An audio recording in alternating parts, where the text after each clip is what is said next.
Hi guys! For today's discussion, pag-aaralan natin kung paano mag-solve ng mga exponential equations.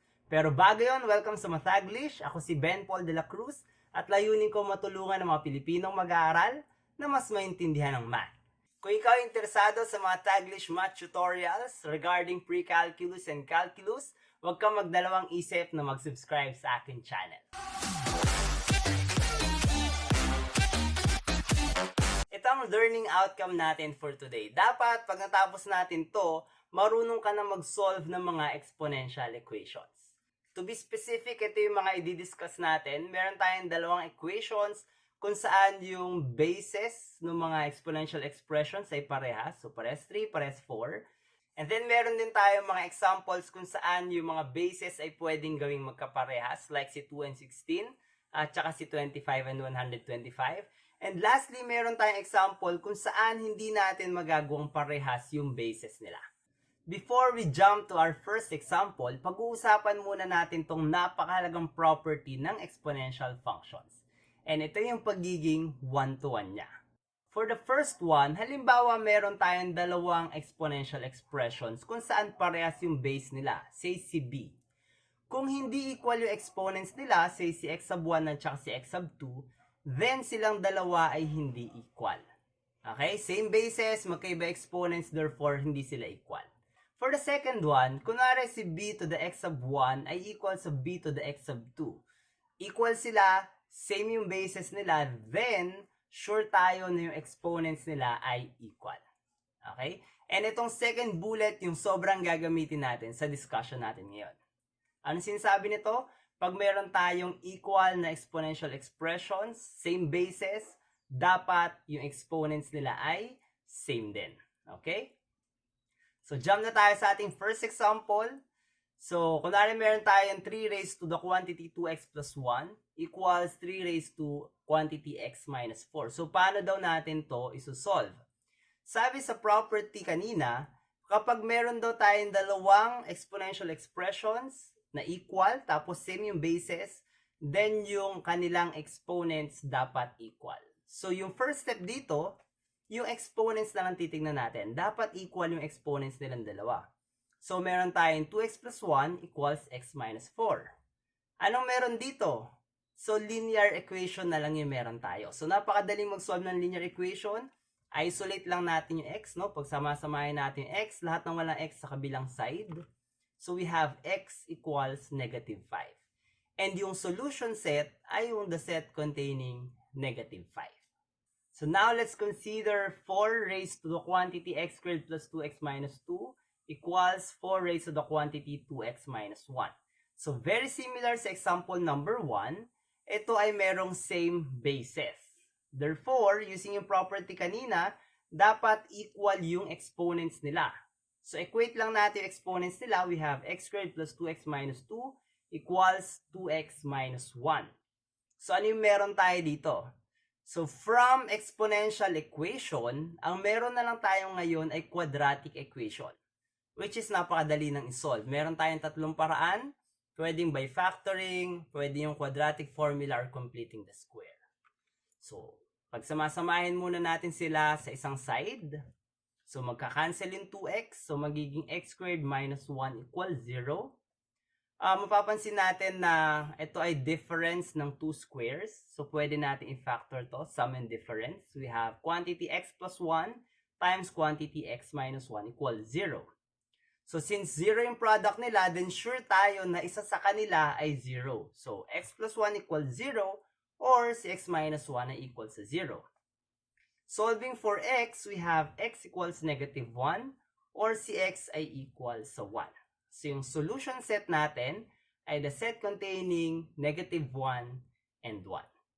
So, mapapansin natin sa first two examples na nag-start tayo sa exponential equation, pero yung next step natin, dun na lang tayo nagdi-deal sa exponents nila. So, yung kanina naging linear equation na lang, ito naman, solving na lang to ng quadratic equation. Okay? So, ganun kasimple. So, punta tayo sa ating third example. So, consider natin yung 2 raised sa quantity x minus 1 equals 16. So, how do we solve for x? So, pag ganito, magkaiba yung base nila, Isa 2, isa 16. Okay? So, pwede natin gawin dito, kung possible, gawin silang same basis. So, paano gagawin same basis? Take note, si 16 ay 2 raised to 4 lang. Okay? So, ngayon, na-convert na natin si 16 into 2 raised to 4. So, same basis na to. So, si x minus 1 ay equal sa 4. Linear equation na lang to. Therefore, madaling mo solve si x ay equal sa 5. Okay? In solution set, the set containing 5. So, example 4 tayo. So, consider naman natin 25 raised to 2x equals 125 raised to the quantity x minus 1. Pwede bang gawing parehas yung bases nila? So, isa base 25, isa base 125. Mapapansin natin na si 25 and si 125 ay parehong powers ni 5. Right? Si 25 ay 5 squared. Si 125 ay 5 cubed. So, kapag nire-write natin to, pwede nating isulat to as 5 squared raised to 2x and 5 cubed raised to the quantity x minus 1. And then, gagamit tayo ng property naman ng exponents, kung saan kapag yung base ay meron ding exponent pa, then pwede nating i-multiply yung dalawang exponents. So, magiging 2 times 2x yung sa left side, and then exponent sa right side ay 3 times the quantity x minus 1. So, magiging ganito. Okay? And then, simplify natin yung exponents. Magiging 5 raised to 4x equals 5 raised to the quantity 3x minus 3. Pansinin natin, same bases na sila. Therefore, pwede na natin i-equate yung mga exponents nila. Okay? So, equate natin. Si 4x ay equals sa 3x minus 3. And then, solving for x, we have x equals negative 3. So, yung solution set ay the set containing negative 3. Klaro ba yon? So, kung may mga questions kayo, huwag kayong mahiyang mag-comment no, sa ating comment section. For our last example, i-consider natin tong 3 raised to the quantity x plus 1 equals 7 raised to the quantity x minus 1. So, sa case na to, magkaiba yung bases, tapos hindi natin sila kayang isulat as a power ng any integer. Okay? So, ano yung gagawin natin atake dito? So, gagamit tayo ng mga concepts ng logarithms. Na, para sa mga senior high school students, kung hindi pa nadidiscuss sa inyo yon, then hindi pa to para sa inyo. Sapat na yung first 4 examples natin, no? So, okay. So, proceed tayo. Ang unang gagawin natin dito, basta hindi pwedeng gawing same basis sila, i-ln natin both sides. Okay? So, ln lang both sides, dapat equal pa rin yun. After natin ma-ln both sides, meron pa tayong magamit. Ito ay isang law ng logarithm na nagsasabi na kapag positive yung arguments, say dito si 3 and si 7 ng logarithms, then yung exponents nila ay pwede natin gawing multiplier ng logarithm. So yung x plus 1 na exponent ni 3, pwede nating ibaba as a multiplier ng ln 3. Okay? And yung exponent ni 7 na x minus 1, pwede natin ibaba as a multiplier ng ln ng 7. Ito ay nag-work lamang kapag yung arguments ay positive. Si 3 ay positive, si 7 ay positive, so pwede natin tong i-apply. Okay? Ano yung next natin gagawin dito? So, gagamit tayo ng distributive property ng multiplication over addition. So, yung ln3, didistribute natin sa x and sa 1. Yung ln7, didistribute natin sa x at saka dun sa minus 1. So, magiging ganito. And then, afterwards, gusto natin pagsama-samahin yung mga may x sa isang side.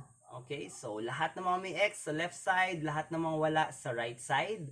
Afterwards, pwede na nating ma-factor out yung x.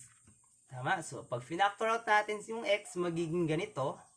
And then, yung last step ay medyo obvious na kasi solving for x to. Gusto nating i-divide yung both sides ng equation by yung coefficient ng x, yung ln3 minus ln7. So, divide both sides by ln3 minus ln7, we have this one. Okay? And na-solve na natin yung x. And para naman dun sa mga high school students na gumagamit ng calculator, then pwede na kayong gumamit ng calculator dito, no? Para makuha niyo yung value ni x in decimal form. Pero para sa mga college students na hindi pinapagamit ng calculators, then yung solution set nyo ay magiging ganito. Okay, in terms of ln. Pansinin nyo lang na yung negative sa numerator ay finactor out ko, no? So, nilabas ko, nandyan na siya sa left side, tapos naging positive na yung dalawang term sa numerator. Clear yung topic? That's it. Kung na-appreciate nyo ating discussion, don't forget to like and subscribe and share this to your friends. See you next time.